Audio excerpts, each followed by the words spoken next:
Negotiations have started between Russian and Ukrainian delegations as Western allies hope some form of solution can come from these talks, maybe a ceasefire. A glimmer of hope, perhaps. Let's get out to our Rome correspondent, Alex Salvi, who is live for us with more details on these ceasefire talks. Alex. John, Bianca, good afternoon. As representatives from those two countries wrap up their meetings on the Poland-Belarus border, Moscow is ramping up its assault on Ukrainian cities. Now, the primary issues on the agenda today were obtaining a ceasefire, as you said, a temporary truce, and opening up humanitarian corridors in order to evacuate civilians from areas being hit by that Russian artillery. Ukrainian representatives saying that the two sides did reach an understanding on evacuating civilians with a possible temporary ceasefire, although details are limited at this time, and they're calling it a handshake agreement. So we have to wait and see on that. But Ukrainian President Zelensky saying today that he wants to meet with Russian President Vladimir Putin one-on-one, and he's prepared to discuss all aspects of the conflict, including Russia's desired Donbas region. Now, he says there's room for compromise, but not when it comes to the survival of Ukraine as an independent nation. Meanwhile, President Putin holding a phone call with his French counterpart today where he laid out his conditions for the ongoing negotiations. A Kremlin statement saying that Moscow's primary goal remains the demilitarization and the neutrality of Ukraine, with Putin telling President Macron that his operation will be achieved no matter what. The Kremlin adding that any attempt to drag out the talks will only result in additional demands made by Russia against Kyiv. But we are hearing this hour that the two sides were unable to come to an agreement on the other primary agenda items, but there is a third round of talks set to take place in the near future. John, Bianca. Alex Salvi live from Rome. Thank you, Alex. All right, let's welcome in our panel. Chrissy Clark is back with us also. Hogan, Gidley sticking around as well. Guys, we were talking about Jen Psaki. She's briefing the press corps.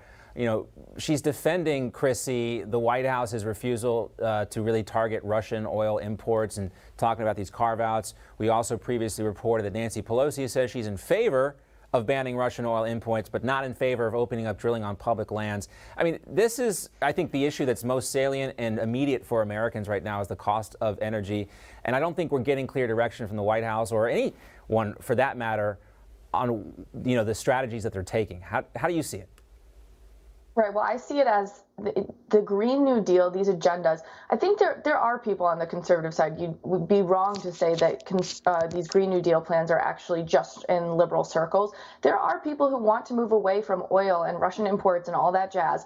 But that's a transition that happens over a long period of time, not something that happens overnight or through one administration. But that's what we see from Joe Biden. He wants to be a transitional, a very, I don't know the word, but he just really wants to be like FDR, basically. Yeah, he wants to. He said as much. He said transformational. That's the word I'm looking for. Yes. He really wants to be this transformational president, and he wants to do something that's going to take 50 years in 4 years. And that's how we ended up in this situation. Green plans that can be effective and helpful to the American people can exist, but they can't exist in 4 years of time. They need to take time. And with that being said, in the interim periods, it's not about just scaling back on American energy. It's about making sure that America is independent in that, so that we can decide whether or not, how the world, we can decide how imports and, gas prices and all that stuff that comes from having American independence and energy. Yeah, Hogan, I often chide the UN for being worthless. There was one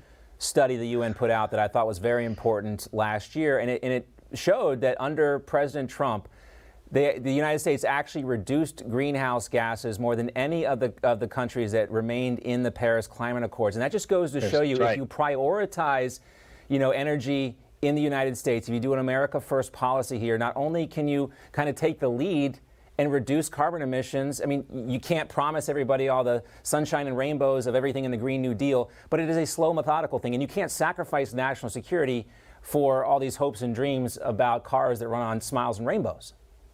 That's exactly right. And he got us out of horrible deals like the Paris Climate Accord and dangerous ones like the Iranian nuclear deal. But the fact is, gas prices are high in this country. People are having a difficult time affording groceries, gasoline, and a myriad of other things. But Joe Biden knows this. And so if he goes after Russian oil, prices in this country will spike even more. He sees those 22 midterms ahead and realizes, wait, we don't change policies, of course. We just change the messaging, which does nothing at all by to American. alleviate the pain we're feeling out there. Right.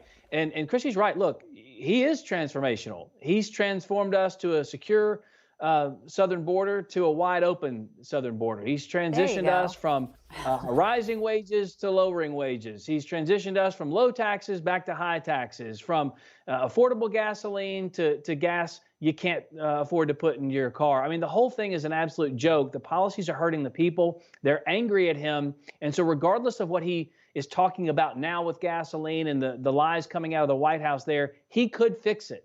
All he had to do was embrace the policies that Donald Trump had, where we had low gas prices and we were net exporters of energy for the first time in decades, and we wouldn't have to rely on countries that hate us, like Russia and, of course, the Saudi nations and China. And Iran. Hogan and Chrissy, just one heartbeat away, though. Here we have Vice President Kamala Harris, and we wanted to play a clip from something she said on a radio show. I mean, again, we're talking about Americans understand what's going on here, yet they continue to insult us. They continue to talk down to us. Listen to Kamala explaining the Russian invasion, Putin's war on Ukraine. Cutting off the oil and gas part of the economy for Russia? Well, as you know, that on this issue, for example, we applaud Germany. Our allies have stood firm and unified in a way that many of the pundits didn't predict would happen, to ensure that we are unified in our approach to this issue. So Ukraine is a country in Europe. It exists next to another country called Russia. Russia is a bigger country. Russia is a powerful country. Russia decided to invade a smaller country called Ukraine. So basically, that's wrong. So I'm just waiting for the color by maps here of Kamala to kind of, show us what's happening here.